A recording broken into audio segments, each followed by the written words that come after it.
Welcome to Baxter Yoga. Today I'd like to build on the pose that I introduced to you recently called strap to foot pose.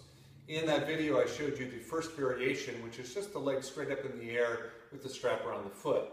Today we're going to take it to variation number 2, which is that lifted leg going out to one side and coming back to center, and then switching the legs and doing the opposite side. So let me show it to you from a side view, and then I'll also show it to you from a front view so you can get a better idea of where the leg goes. So you're going to come down to a reclining position. All you need is a strap, and you're going to bend your knees, bring your right foot in, take your right leg up to the sky, and then hold on to the strap in such a way that your arms are relatively straight and the top leg is straight. Take the bottom leg, stretch it long on the floor. So this is the first variation. The top leg is moving toward vertical. If you're very flexible, the leg might go even further back toward the wall behind you. And then eventually, after you've done that perhaps for about 6 to 10 breaths, transfer the straps into your right hand, the same hand as the leg that's up there. The other arm comes out to your side, and then allow that leg to slowly come out to your side until it stops about 12 inches from the floor. So I'm not going to let my foot rest on the wall that's off to my side. I'm going to hover a little bit. My elbow bends down to the floor. I'm going to push out toward the side wall and pull back with the strap. And typically you'll get a nice little stretch in the inner thigh. The buttocks on the left side lifts a little bit off the floor.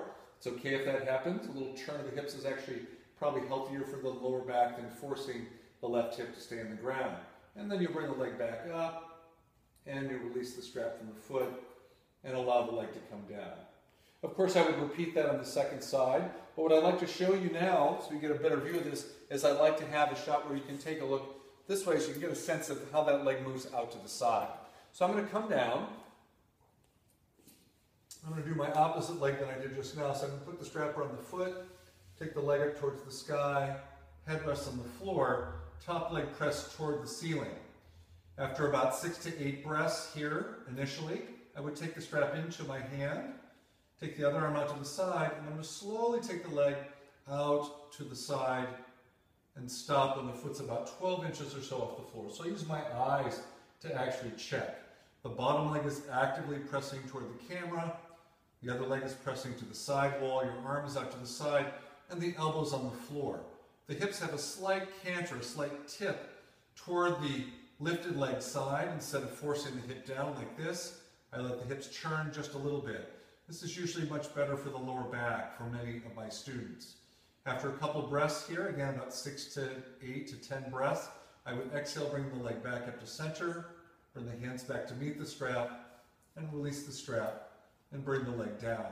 Shake the hands out. It's often interesting to feel the difference between the two sides, just noticing sensations, and what there might be to notice between the right and left side. To come out, after doing both sides, I would bend my knees, roll to the side, and come up to sitting.